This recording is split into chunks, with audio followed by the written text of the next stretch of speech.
Thank you guys for tuning in for another interview with King Solomon Entertainment and Hollywood Now. Another interview, wonderful, wonderful guest today. We would thank our sponsors. We could not do what we do without our sponsors and our partners. We want to thank Heart to Heart for You.org, Hill to Hill, USC Black Alumni Association, the More Than Greenwood Foundation, as well as Dr. Marlon Hester Pioneer Credit. If you're looking to get your credit restored, as well as to find out the importance of credit, please reach out to Dr. Marlon Hester Sr. Let them know you heard about it on the King Solomon Entertainment platform, as well as our other sponsors. Let them know you heard about it here, and they'll give you the King Solomon discount. Thank you guys so much. And if you yourself interested in partnering with us and sponsoring with us, please reach out to King Solomon Entertainment.tv, and we'll let you know how to connect and do just that. We also want to thank all of our submissions for the King Solomon monologue. If you are an actor, please submit your 60-second monologue to KingSolomonEntertainment.tv as well. And we're going to be putting you before a star panelist of Hollywood Insider to give you constructive criticism on your talent. So please submit that because it's a deadline coming up. We want to also thank everyone who has commented, subscribed, and also who has pretty much been following us and spreading the wonderful content that we're trying to get out here on King Solomon Entertainment. So please, if you have not subscribed, please share this video and subscribe.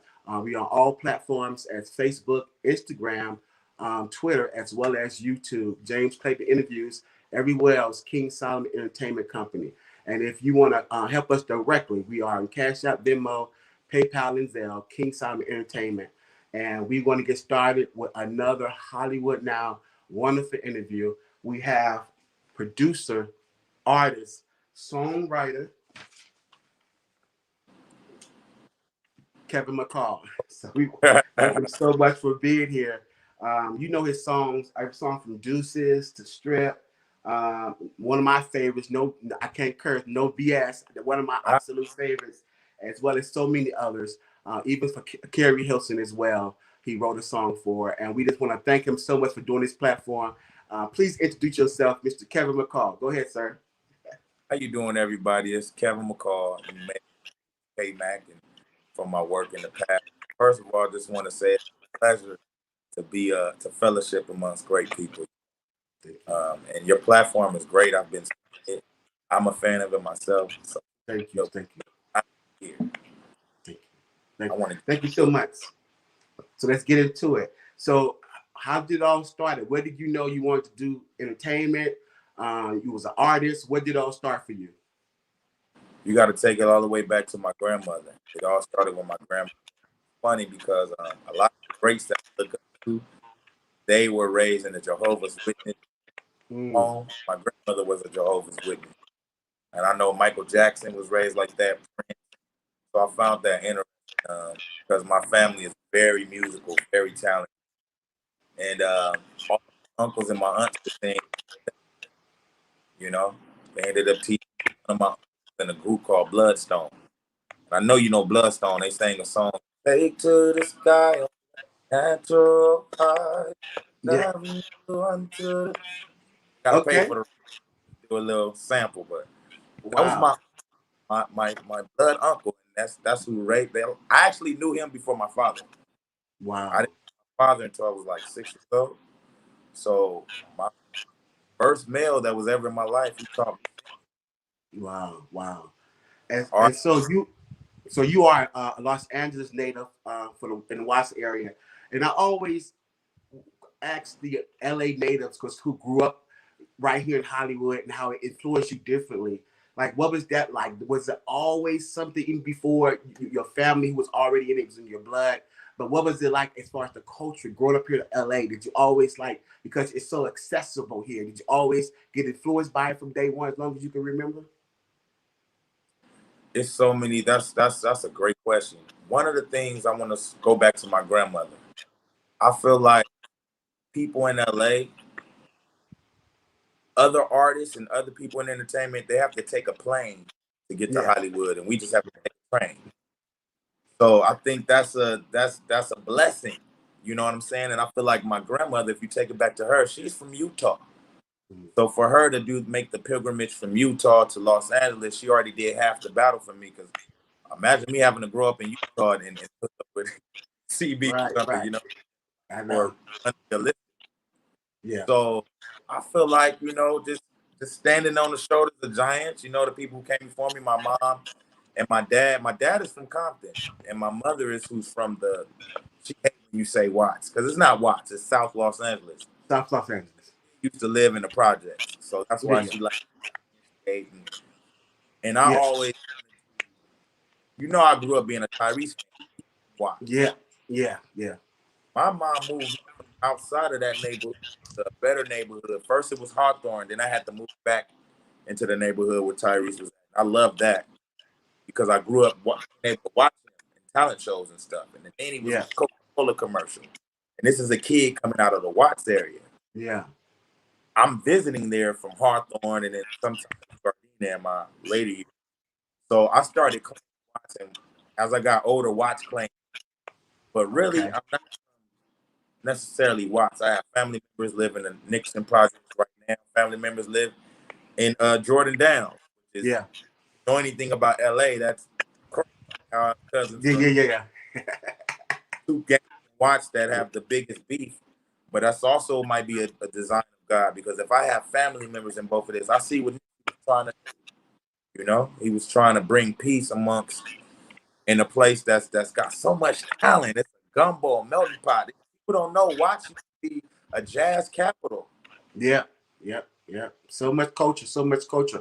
And the fact that you have family, it gives you access. Because all you gotta say, I'm Big Bo cousin. You good. So, That's huge, man. And I think that's what really gave me a start in this. yeah. Yeah. Even when I went astray, right? I want to talk about that. I want to talk about guys who feel like, I don't know if you remember, it was a time when R&B dudes act like gangbangers Mm. that much. You had like Right. Ray, you Yeah. you he from Carson, which is another place where I grew up. Shout out to Yeah. Ray. Yeah. I remember a time where we was chivalry. They said chivalry was dead, so we was trying to prove that wrong. We was trying to prove that, it's guys out here who will cry on you, keep sweat, you know. Yeah. And I feel Yeah. straight for that, straight from that. I don't know what the cause would be. I honestly think it was programmed. They were programming us. You got to think, singers before us, we didn't grow up on Tupac. Mm-hmm. Oh, Bobby Brown didn't grow up on Tupac. If he did, he probably would have had tattoos and So when you see someone like, the only person I could think of is CB. You see a person like that, yeah, he's influenced by rappers as well. So then you come into the era of music where the streets is kind of getting intertwined with the music. So me being a dude that came from the city but set apart from it, I was a street dude, but I never been wasn't street savvy or nothing. I just was Right. Right. Right. from. So then when I got into Hollywood, and you still had the lingerings of, the Suge Knight mentality type people who were going in there with the gang, Bogart and stuff. You still have remnants of that, and I was like, how do I do this? I'm not a gangbanger, but I don't know what to Yeah. do. But I'm not a punk. So I was like, well, let me tap back in with the streets, like people like me. Maybe I need to just be seen more, and I need to give guys more opportunities to transfer they talents, or the things that's bad, getting them in trouble, into something good. Be my security. And I could Yeah. never get it to work out right. You want to know why? Because I'm not a street dude, and I didn't really know how to teach the street mentality and how they think. I have a better understanding now, and that's why I stay away. Yeah. Yeah. Yeah. But Yeah. in that time in the music, I had started trying to fix something, and it almost ended up. We'll get into that later, though. Wow. So take us now to your big break. What was your big break in the industry? I would say my big break would have to be. I say the story different every time because you get a better understanding.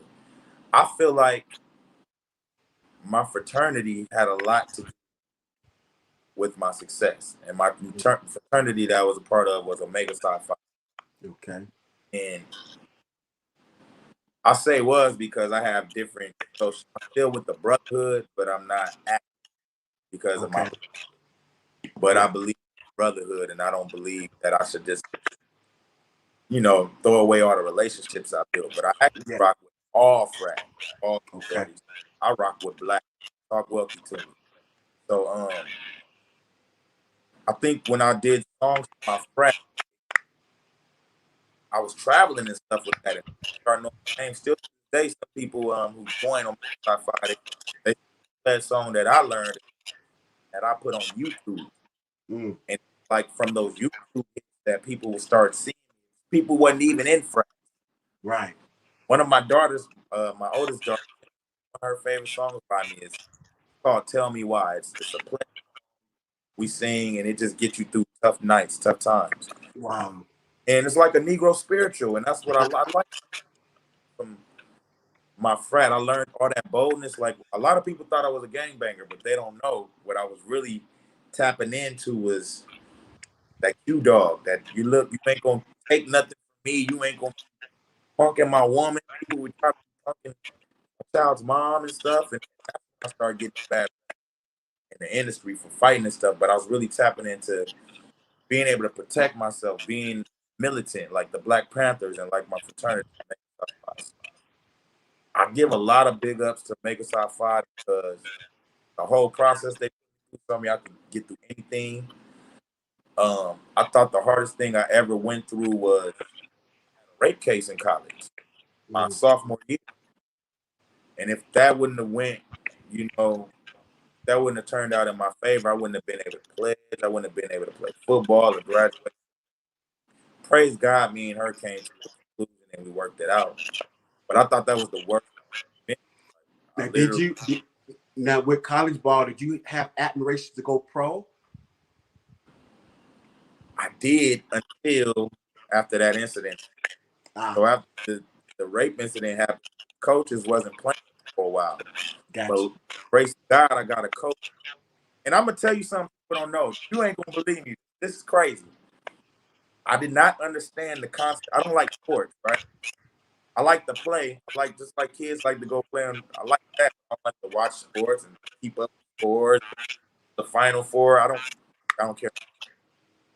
So I kind of played football until my last year in college, Washington State. I got a football scholarship, full ride, everything, Wow. and I didn't even understand what I was doing. I was just going off natural ability and just hoping I was doing something right. I knew common sense run that way, you know, but other than that, I didn't get the game of it, you Okay. know. And I think that me explaining that just explains a lot about my emotional intelligence, how I learned some things late, you know. Uh, but I did want to play, but I didn't really understand football, you know, Yeah, till but last 2 years. it's interesting Also, how that like that life. incident, um, being able to really, it reminded me of the industry a lot, right? Yeah. Was like because of that the rumor, they wouldn't allow me to really do what I could do. So I felt like they stopped my ability to get to the NFL and ranked as high as I could and have the stats that I could have had. Yeah. But Yeah. you know Yeah. what's crazy about that? If you know anything about my father, Kevin McCall Sr., he was my head football coach my whole life, from 6 years old all the way to high school. Wow. We had 6 running backs at my high school and we were all good.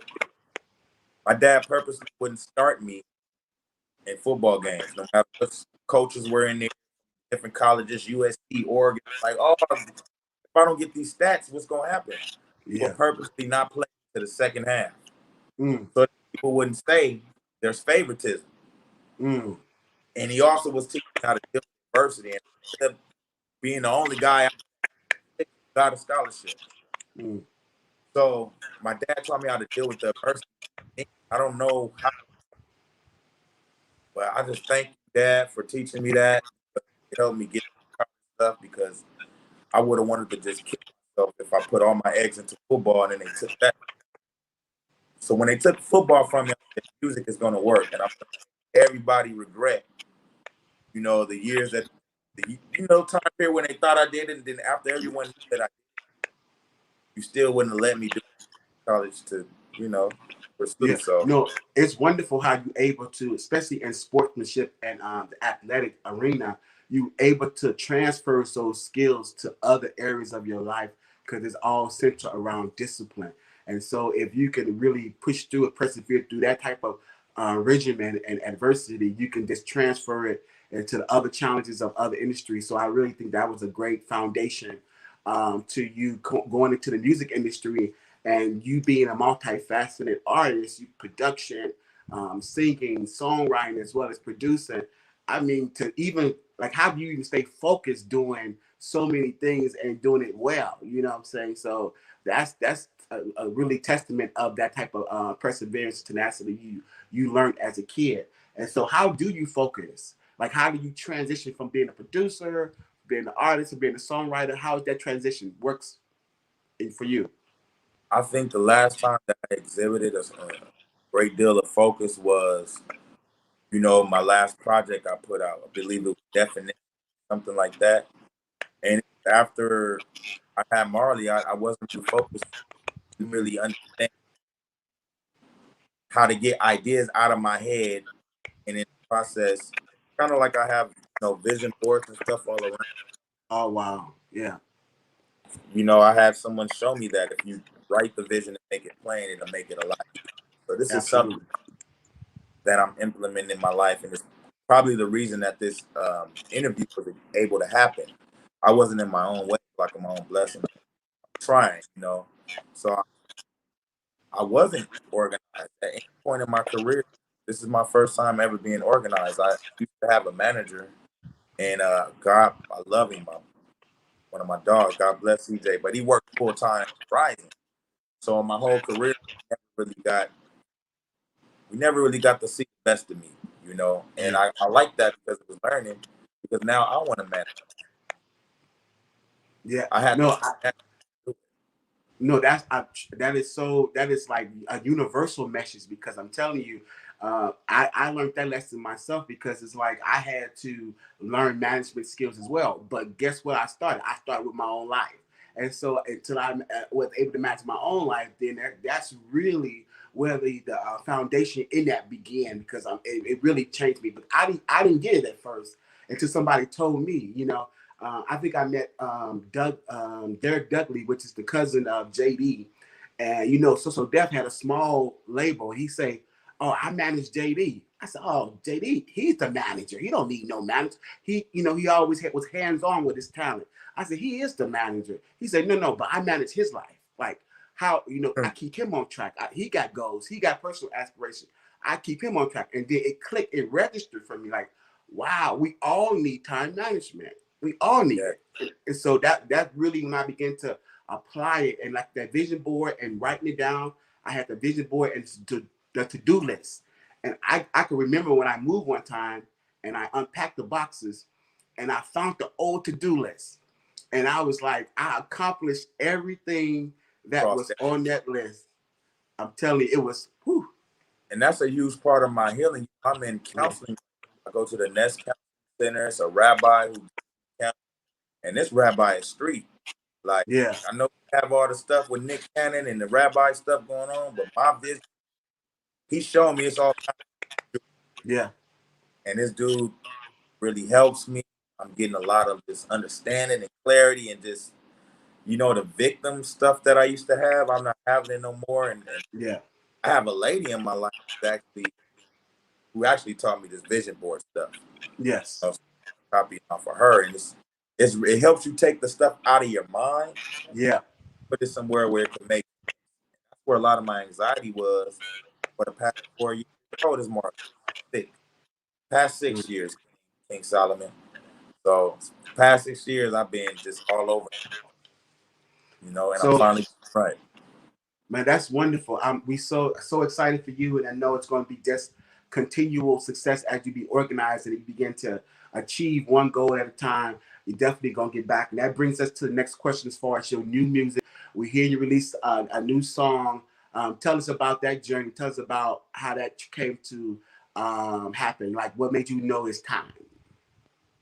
Right. I released a song called Grand Piano, um, and I was reluctant to release it because I release a lot of new stuff with my female, but I just wanted some closure to the whole, situation with my child's mother, stuff like that. So I explained kind of when I released it. Okay, the song just is about one day I left for church and I came to an empty house my child gone, everything moved out. But the only thing that was left was a grand piano. And so I made a song. You know, I didn't make the song then, I was toe up, but I made a song about that. It's the emptiness. And I guess the theme I want people to get from it was not that I got done wrong or anything. What could I do in my next relationship to make sure I don't never have to feel that? I don't ever want to be in with just me and my piano. Like I don't want that feeling again. So I make sure I move correctly. You know. Yeah, so because it's really it when we hate to say it, but that adversity, that hardship is that's when we make our best stuff. Like when we going through pain and hurt and stuff, and it's like almost like you don't want nobody to go through that, but it's like some of the best music is made in that regard, you know. So long as you're able to process it correctly and heal correctly, we know what is the alternative? Not live, not take risks, you know. So as long as we grow and become better as a result, you know, I guess it's worth it, right? And a lot of people in this industry, we do take that other route that you said. With, people have killed themselves. And I Yeah. remember I talked with Tyrese. He was like, Kevin, the reason you're going crazy right now is because you built this whole reality full of props and stuff that for the world. Like you on stage and you build up this whole world for the world to see. Fell apart, you couldn't handle it because you saw the real world. You had cognitive dissonance. Tyrese is deep, and I couldn't handle it at the time. I was like, "Whoa!" I thought I was. I thought my success made me above the. You know, I really thought I was a star. You know, you got to remember, you still have urges. You still have to eat, go to the restroom. So you're human.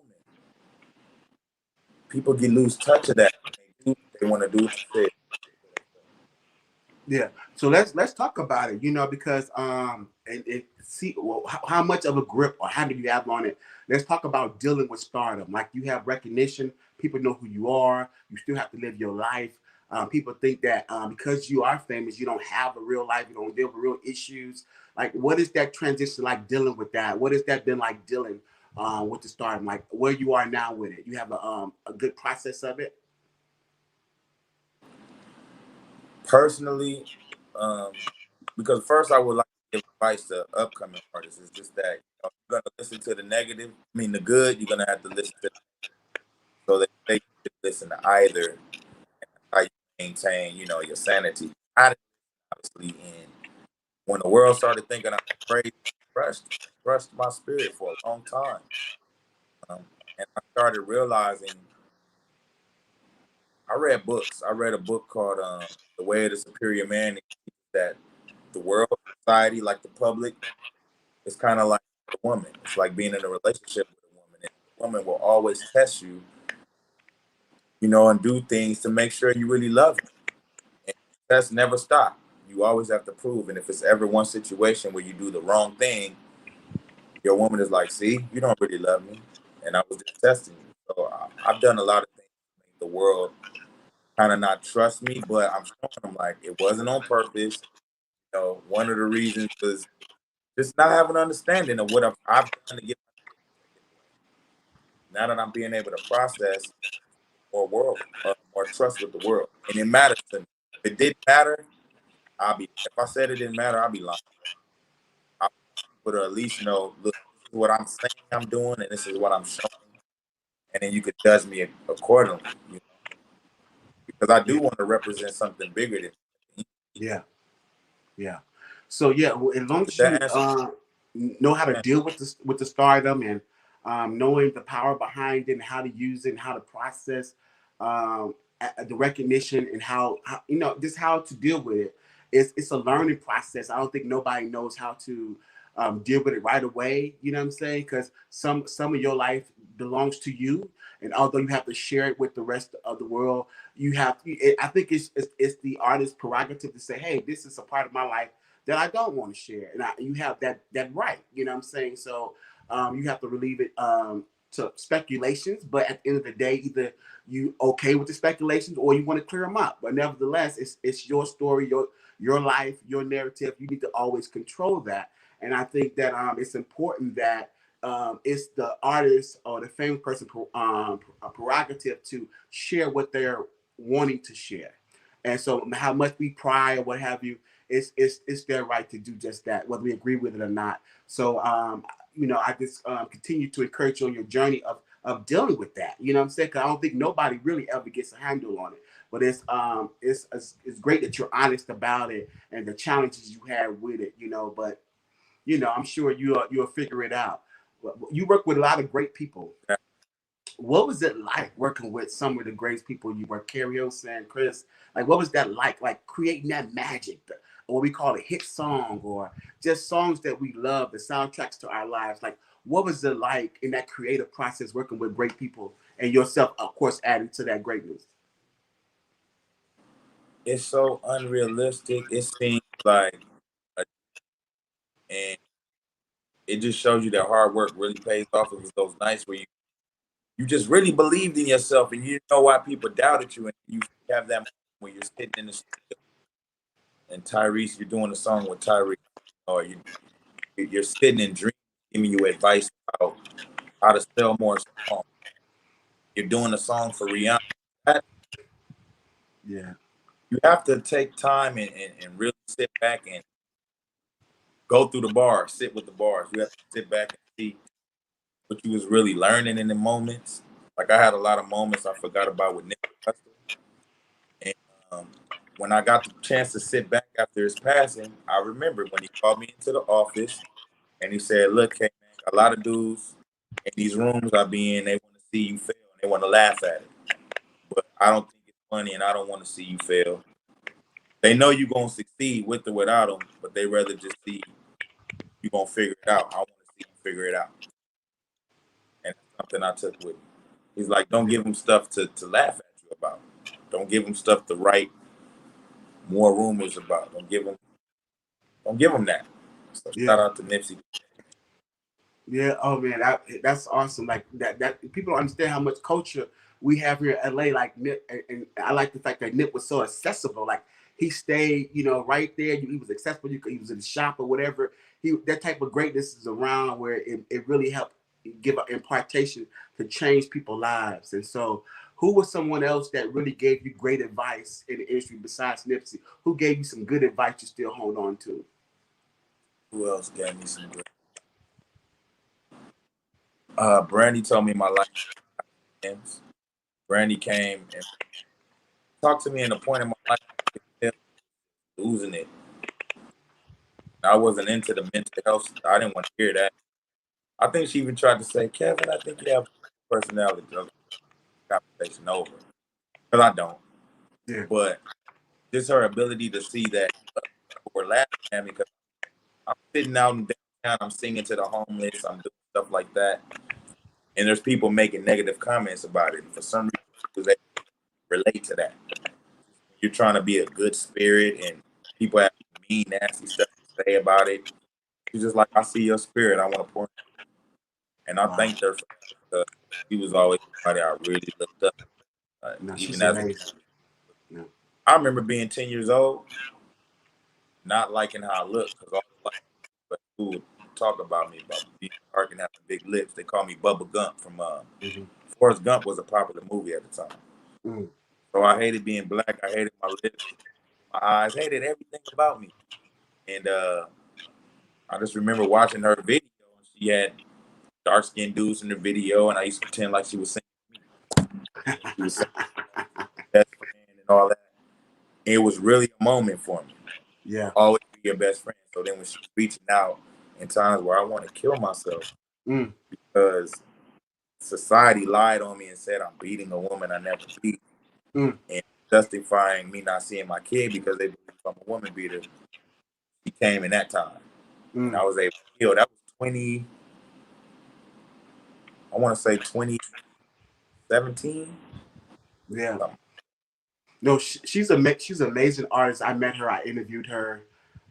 She's an amazing spirit, amazing artist, beautiful, just natural beauty, and it's just amazing. And that's what this show is about. And thank you guys for tuning in for another interview with Hollywood Now, where we just talk one on one with Hollywood star power, insights, and influencers. We have a wonderful new guest. today. Kevin McCall is here with us today, sharing his life with us. And just please comment, share, like, subscribe if you have not already. Getting some great information and just getting a little bit more to know who Kevin McCall really is, the producer, the artist, the songwriter, just really his contribution in the industry, you know, as young as you are, it's phenomenal. And I'm just glad that you're here with us on this platform because, like you said, the media sometimes it's not nice. That's why I know I'm very conscious about what I want to put out and what I want to be a part of because it's so important. And in regards to Black media and Black press, we're demonized. And it's unfortunate, even with a lot of Black artists that do not want to do Black press, in addition to mainstream locking us out as well. But it's important that we have integrity to media that brings the platform to everyone. I think everyone has a right to share, like I say, that their platform, and also have the prerogative to share with the public what they choose to share, you know, and that nobody is perfect and that we all are figuring it out. And even if you have the best upbringing possible, things still can happen. That's life, you know? And And I so, always love Dunk of the Day and stuff like that. People might yeah. call it strong. It's Charlemagne, like ducking of love, the day. it's tough love. You don't want them clowning you. Don't give them stuff to work with. Don't give them stuff to work with. But you know, I think we all love a good triumphant story, a good perseverance story, a good underdog story. And it's really all about how you bounce back. That's why I'm so excited that you release new music and that you back out there because you know we all have those hiccups or whatever, but it's how you come back. It's how you persevere. You know what I'm saying? And so we just know that that's what we're waiting on. I think the world is ready to hear. I think everybody did in their lab cooking up under this COVID, but I'm telling you, I know once things get back up and going, the music that's gonna be put out, boy. I'm trying to tell you, I know it's gonna be off the chain. I know it I is. felt when I'm deuces. Yeah, I was going through so much. I'm living at my grandma's house. yeah. My mom at the time, she left me, and her father was like, "You're never gonna make it." I had a friend that was in the Temptations, and he's broke. Be like that. You're never gonna make it. I'm like, man, it's always that I have to prove people wrong. Yeah, That thing yeah, that instilled in me when I'm not gonna start you to the second half of the game. You gotta yeah, do. yeah. And still end up getting the same yards as people who've been in the game the whole time. So that's what it is. You have a small amount of time to make a great impact, and you like, oh, I could do it in 60 seconds. You know, and that's where that greatness comes from. Whenever I'm doing anything as far as entertainment oriented, and I'm at some I can't even describe some of the events that I attend. And I had to think of a word. I'm like, what is the word? If I could put it into words, this is so out of body, so surreal. I say greatness. I was surrounded by so much greatness and people who just all odds against them, but they still managed to get it done. And that's what it felt like. You know, that was like, oh man, I'm around Sidney Poitier, all the people in one room, like, oh my God, this is crazy, you know? And it was his greatness. That's what's in you, and that's what you have to continue to move forward in. And all that adversity, that's what it squeezes out, that greatness that's inside of you, you know? And so, That's but yeah, so what is some of the misconceptions that you want to clear up as we conclude? Like, what would you want the audience to know that they might not know that we haven't covered? And what are some of the misconceptions? I'm not violent. I mean, I'm really just a big kid. I'm so lucky. I'm nice. Another that what's the word? It's such a weird word. I don't even know the word. What's it when you don't want your kid no more? A bet. What's the word when you say I don't want my kid no more? Not abandonment. What you don't want to know more? I mean a court term for it. Like disown. They said I Disown, disown my child, which is not true.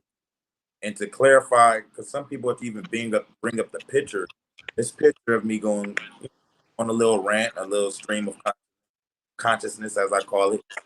A lot of times when Kanye gets to rant, Yeah, it's not yeah, just a stream of consciousness, and you gotta, if you on a level enough to really pick through it, you can. But he say stuff crazy. But anyway, where was I at? I got The lost. misconceptions. You want to clear up any misconceptions?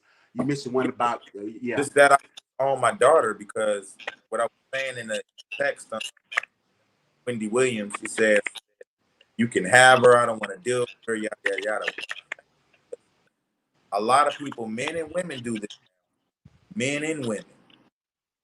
And when a man do it, that's worse. But what they do is they take a child if you leave them, and it's called parental, and they'll try to stop you from seeing the child unless you do what they want. Yeah. Now, that's what happened in my case. You know, so I was just saying, I'm not. If I don't play into it, then you won't really have a hand to play. Oh, Yeah. I was saying, but they flipped it and said, like I was saying, oh, I don't want to fight. Da, da, da. And if that was the case, I wouldn't end up going to court for it. I wouldn't be talking about it right now. Yeah. Yeah. For them to say that, I feel like it's wrong for people to put that. And you might tell her that as a child. He disowned me. Yeah. Well, you'll be doing the devil's work because I just told you I did it. So Yeah. it hurt. Yeah, I think love covers a multitude. I think that one thing about dealing with children, they very smart. They're little people, and I think they sense genuineness, more than we do. And I think the only thing you can do is what comes from the heart reaches the heart, and that you can just be true, and you can be genuine, and you can love for real. And that's one of the things that never goes away. Like when you talk about your childhood with your father and what he imparted in you and your mom, you remember the good. You know what I'm saying? Take the meat and leave the bones. You remember that good that stuck with you. And that what's mattered. That transcends everything else. Because you will make someone who pretend to be the truth a liar with that. Because it's like, well, you saying all these bad things, but all I ever experienced was good. You know what I'm saying? So we only overcome evil with good. So if you continue to be true blue and just love for real, because that's your blood and that's just what it is, and that's going to transcend everything else. So we really know and hope that it's all going to work out. And although we hear a lot of the salacious gossips that we all going through what we going through, because look at Wendy Williams, for example. She, that's what she do. She's doing her job. But when her life came apart, so it happens to everybody, and we don't wish nothing bad on nobody. I'm just saying that's life. It's going to happen. It's sometimes you cannot prevent it, you can't escape it. But I'm saying is that it happens to everybody. So for you to take it personal, it's like, why? If you not, it's unescapable. You can't get around it. It's life. If you're living life, it's going to happen. You know what I'm saying? So don't let it affect you so much that it changes or alters the core of who you are. You know what I'm saying? You got to be true to who you are, and everything's going to come full circle. So we thank you for sharing that, and thank you for clearing that up. And again, you guys are watching Hollywood Now, one-on-one interviews with Hollywood star power and insights and influencers. We have a wonderful guest, Kevin McCall, producer, writer, just greatness right here. And he just come to share a part of his life, come to share his truth.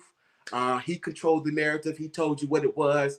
And we're going to back him up. We're going to support him here on King Time Entertainment. That's what we do.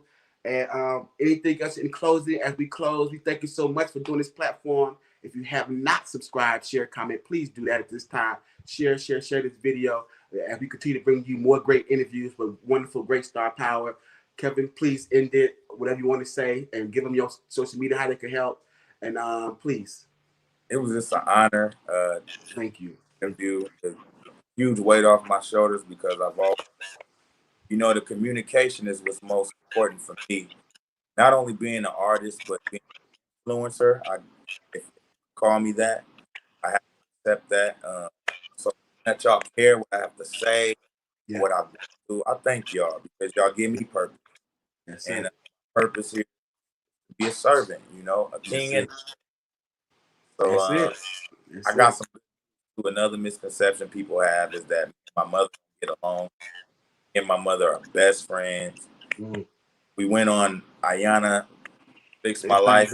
Yeah. That reality TV works. So a lot of that stuff is scripted and didn't really represent how we really get. Me and my mom are tight. I'm tighter with my dad. So she was having a bad living situation because my dad left her and married and started a new family and stuff. So my mom was left to figure it out. And her being a resilient woman, she stuck in there by my side. That's it. And I was able to help her get the house. See, that's it. So getting in the house, and that's good news. Yeah, when your path is being the matriarch or the patriarch of the family, being the pillar of the family, the saying much is given, much is required, that is just expected. You know what I'm saying? But at the end of the day, how I deal with it in my own family, I never make it about the relationships with my family members. I make it about God because that was a truth that was bestowed on me by God. So I always work it out with Him. You know what I'm saying? So it's like whenever it's directed towards me, I always direct it back towards Him. It's like, you give me the wisdom to how to deal with this, because nobody gonna tell me what to do, how to do, when to do it, except for me. So it's like, you know, it's one thing to be, because to me, I feel like my position is, a non-giver could never tell a giver nothing. You know what I'm saying? If I'm giving, you can't tell me when, where, how. Excuse me? You're Like, not you giving. know, yeah, I just don't understand that concept. But if that's what the God wants us to do, because that's how your blessing comes, then give me the wisdom to know how to navigate through that. But at the end of the day, that's what He done. Because other than that, me dealing one-on-one with someone is saying the narrative as you could be giving more than what you already is when I'm giving a lot. You know what I'm saying? So I needed help with that part. You know what I'm saying? So He helped me with that part. We good. We move forward. And so that's what it's about. Mending relationships, man. And that's your strength. And so every relationship that's broken, He's gonna help you to mend it. You're gonna move forward, and hey, everything gonna be great. You know, that's what it's about. Building relationships, making them stronger, and hey, the ones that's worth keeping, keep them. The ones that's not, hey, you know, you'll be okay. You'll make up for them. So thank you again, brother. Wonderful interview. Great talking with you. We expect nothing but more great music from you and great artistry as you continue to release it and give it to us. And it's a gospel project. I see you do a gospel too all the time. Is there a gospel song coming up in there somewhere? I'm starting a gospel choir. Okay. Well, Okay. it's a street choir, and y'all, I want you to come to the bar. We're gonna sing songs that y'all know, and That's it. That's it. represent something big. So, That's it. Thank you so much, guys. Again, subscribe, share this comment, share this video. Kevin McCall, thank you so much, brother. Have a wonderful rest of your day, brother. See you next time. And sure, come back anytime you want to, brother. And just continue to do what you do. Thank you so much for your contributions. Talk to you soon, okay? All right. like Hollywood now, y'all. King Solomon. All right. kingdom music and That's it. Kingdom music.